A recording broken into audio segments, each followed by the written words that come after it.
Hello students, आज की class में मैं सेल चैप्टर पढ़ाने जा रहा हूँ, the fundamental unit of life. Cell the fundamental unit of life. तो आइए इस चैप्टर को समझते हैं। सबसे पहले हम हिस्ट्री की अगर बात करें तो पहले बेटा इतना साइंटिस्ट को पता नहीं था कि जो लिविंग ऑर्गेनिज्म है वो किस चीज़ से मिलकर बने हुए हैं, क्या है ये। तो जब माइक्रोस्कोप डिस्कवर हुआ, माइक्रोस्कोप वो डिवाइस होता है जो छोटे छोटे पार्टिकल्स को भी देख सकता है या छोटे छोटे सेल्स को भी देख सकता है। तो the cells are unknown until the invention of light microscope in 1650s।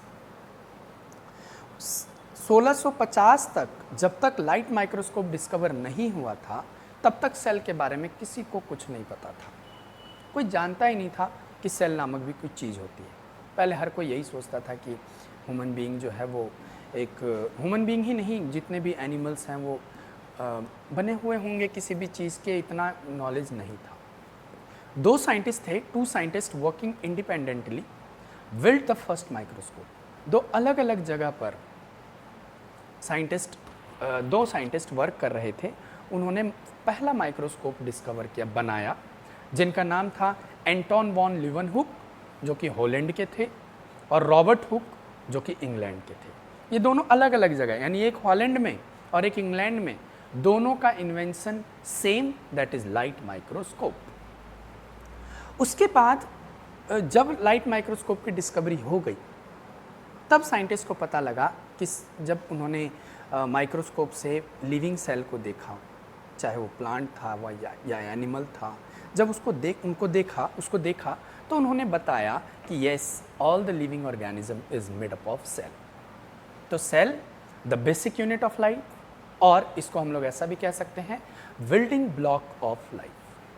मतलब जैसे हम घर बनाते हैं ना, तो घर बनाने के लिए जैसे ईंट की हमें ज़रूरत होती है, वैसे ही किसी भी ऑर्गेनिज्म को बनाने के लिए, यानी किसी भी ऑर्गेनिज्म को कंप्लीट डेवलप करने के लिए हमें सेल की ज़रूरत होती है।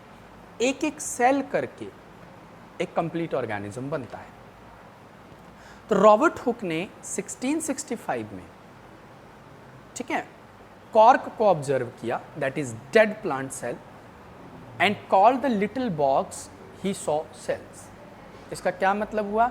इसका ये मतलब हुआ कि 1665 में डेड सेल्स जो प्रेजेंट थे, ठीक है, मतलब डेड सेल का मतलब जो कॉर्क होता है ना, पेड़ का छिलका, उसको माइक्रोस्कोप में देखा तो उन्होंने देखा कि भाई छोटे छोटे यू कैन से छोटे छोटे बॉक्सेस के फॉर्म में उनको दिखाई दिया।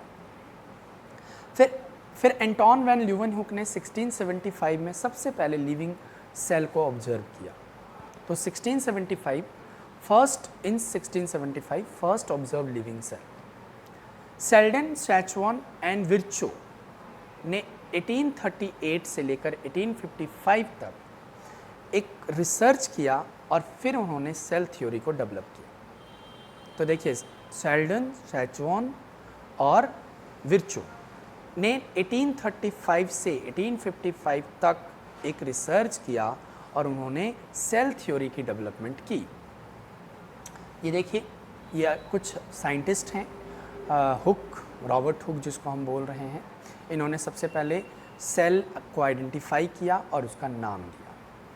दूसरे हमारे आए 1674 में लीeuwenhoek, ठीक है, इन्होंने लिविंग सेल को देखा और उन्होंने और बेटर लेंस के जो पावर थे उन्होंने और भी बढ़ाया। इसी तरह सेल्डन ने 1835 में plant cell is made up of cell, इन्होंने ये बताया कि प्लांट जो है वो सेल से मिलकर बना हुआ है। 1839 में सैचुआन ने क्या बताया कि जितने भी लिविंग थिंग्स हैं इस दुनिया के ऊपर, इस अर्थ के ऊपर, वो सारे सेल से मिलकर बने हुए हैं। विर्चो ने, जो विर्चो नामक एक साइंटिस्ट थे, इन्होंने बताया या ही propose that all cells come from other cells, यानी उन्होंने ये बात बताई कि भाई सेल जो है वो खुद नहीं आया है, सेल कहीं से तो आया है, कहीं से तो बना है। तो उन्होंने बोला कि सेल पहले किसी जगह से, पहले जहाँ सेल होता है वहाँ से दूसरा सेल डेवलप हो सकता है।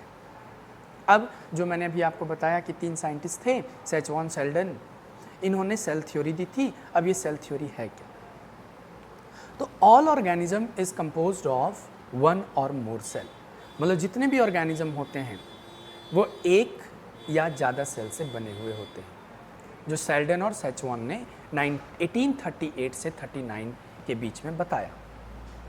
इसी तरह दूसरी जो थ्योरी थी, दूसरा जो सेल थ्योरी का दूसरा जो कंपोनेंट था वो ये था कि cell is basic unit of life, cell is basic unit of life in all living things, जो कि सेल्डन और सैचुआन ने 1838 से 39 के बीच में दिया। सेम वही साइंटिस्ट, उन्होंने बोला कि जो लिविंग सेल है, लिविंग ऑर्गेनिज्म है, ठीक है, वो सारे सेल से मिलके बने हुए हैं। फिर तीसरा विर्च्यो नामक एक साइंटिस्ट थे जिन्होंने तीसरी थ्योरी दी, तीसरा सेल थ्योरी की तीसरा कंपोनेंट दिया, और उन्होंने बोला कि all cell are produced by the division of pre existing cell, मतलब जो नए सेल बनते हैं वो कैसे बनते हैं, वो बनते हैं पहले किसी सेल को डिवाइड करने के बाद कोई नया सेल बनेगा, अपने आप कोई सेल ओरिजिनेट नहीं हो सकता है। तो cell originate from pre existing cell, ये किसने बताया था? विर्च्यो नामक साइंटिस्ट ने 1858 में बताया था। उसके बाद सेल थ्योरी, वो जो सेल थ्योरी उन्होंने दिया था उसी को थोड़ा सा और मॉडिफाई किया गया, मॉडर्न सेल थ्योरी। अब आया मॉडर्न सेल, जो आजकल हम लोग यूज़ कर रहे हैं, that is modern cell theory. इसके 4 स्टेटमेंट थे। पहला स्टेटमेंट क्या है?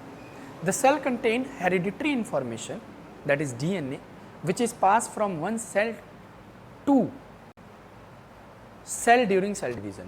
मतलब क्या बोलता है कि जो सेल के अंदर एक DNA नामक चीज़ होती है जो कि हेरिडिटरी इंफॉर्मेशन होती है, वो एक सेल से दूसरे सेल पर ट्रांसफ़र हो जाता है। दूसरा क्या बोला उसने कि all cells are basically the same in chemical composition and metabolic activity, मतलब इस दुनिया में जितने भी सेल हैं सबका केमिकल स्ट्रक्चर अगर हम देखें तो सारे एक जैसे होते हैं, और वो मेटाबॉलिक एक्टिविटी भी एक तरीके का ही करते हैं, यानी metabolic activity is having same things, same process take place in all living organisms on the surface of earth. चौथी बात क्या बताई? All basic chemical and physiological functions are carried out inside the cell, यानी जितने भी physiological functions हैं जैसे movement, digestion, absorption, excretion, ये जितने भी फंक्शंस होते हैं ये सारे फंक्शन बेटा सेल के अंदर होते हैं। नेक्स्ट आता है cell activity depend on the activity of sub nuclear structure within the cell, यानी कि सेल के अंदर जो एक्टिविटी हो रही है, ठीक है, वो सारे सभी सेल के अंदर सेम होते हैं, ठीक है। जैसे जो न्यूक्लियोलस एक सेल में कर रहा है वही फंक्शन दूसरे सेल में भी करता है। जैसे हम लोग कह देते हैं ना बेटा, mitochondria is a power house of the cell, तो हर सेल के अंदर माइटोकॉन्ड्रिया हमारा power house of the cell ही होता है। इसी तरह न्यूक्लियस की अगर हम बात करें तो न्यूक्लियर स्टोर जेनेटिक मटेरियल, तो हर सेल के अंदर न्यूक्लियस जेनेटिक मटेरियल को ही स्टोर करेगा। नेक्स्ट अगर हम लोग सेल की बात करें, अगर सेल कंपोनेंट की बात करें तो हर लिविंग ऑर्गेनिज्म के अपने अलग अलग सेल्स होते हैं, अलग अलग साइज़ के सेल्स होते हैं, ठीक है। जैसे ये देखो एटम्स का साइज़ जो होता है बेटा 0.1 नैनोमीटर होता है, वैसे ही lipid, protein, these are the things you will study this in more. अब यहाँ पर बोला गया है कि कुछ लिविंग ऑर्गेनिज्म हैं, देखो हम लोग नेकेड आई से देख सकते हैं, कुछ सेल ऐसे हैं जिनको हम नेकेड आई से देख सकते हैं, कुछ सेल ऐसे होते हैं जिनको हम लाइट माइक्रोस्कोप से देखते हैं, लेकिन कुछ सेल ऐसे भी प्रेजेंट है जिनको हम ना लाइट से देख सकते हैं ना नेकेड आई से देख सकते हैं। उनको देखने के लिए हम लोग इलेक्ट्रॉन माइक्रोस्कोप का इस्तेमाल करते हैं, ठीक। यहाँ तक बात समझ में आ गई। उसके बाद मैं अगर आपको आगे लेके चलूँ तो the origin of eukaryotic cell. सबसे पहले यूकैरियोटिक सेल का ओरिजिन हुआ कैसे? तो क्या कहता है, यूकैरियोटिक सेल इन्वॉल्व बाय एंडोसिम्बायोसिस। अब ये एंडोसिम्बायोसिस है क्या? A free living bacterium come to reside inside the host cell, produce mitochondria and chloroplast। इसका क्या मतलब है? एंडोसिम्बायोसिस, ये बेटा आपके पेपर में पूछा जा सकता है कि what do you mean by endosymbiosis. कुछ लिविंग ऑर्गेनिज्म ऐसे होते हैं जैसे बैक्टीरिया, वो किसी होस्ट मतलब किसी ऑर्गेनिज्म के ऊपर रहकर माइटोकॉन्ड्रिया और क्लोरोप्लास्ट प्रोड्यूस करते हैं, ठीक। ये देखिए, this is a light microscope, you can easily see hair, और इसी के थ्रू बेटा सेल को देखा गया था। ये हुआ आपका इलेक्ट्रॉन माइक्रोस्कोप, और भी है माइक्रोस्कोप जिससे हम छोटे छोटे नर्व सेल को भी इजीली देख सकते हैं। ये देखिए, ये सारे जितने भी सेल्स आपको दिखाई दे रहे हैं ये सभी माइक्रोस्कोप के द्वारा ही देखा गया। ये देखो लाइट माइक्रोस्कोप, इलेक्ट्रॉन माइक्रोस्कोप कैसा दिखाई देता है, कंप्यूटर के साथ कनेक्टेड होता है। जितना जूम करना चाहते हो हम उतना जूम कर सकते हैं। यानी कि आप देखिए, अगर आपके शरीर के अंदर कुछ ऐसे छोटे छोटे सेल्स पाए जा रहे हैं तो उसको हम उसको इलेक्ट्रॉन माइक्रोस्कोप से देख सकते हैं। ठीक है, तो अब अगली क्लास में हम लोग इसके और बारे में डिटेल में पढ़ते हैं। Thank you so much, have a nice day, take care.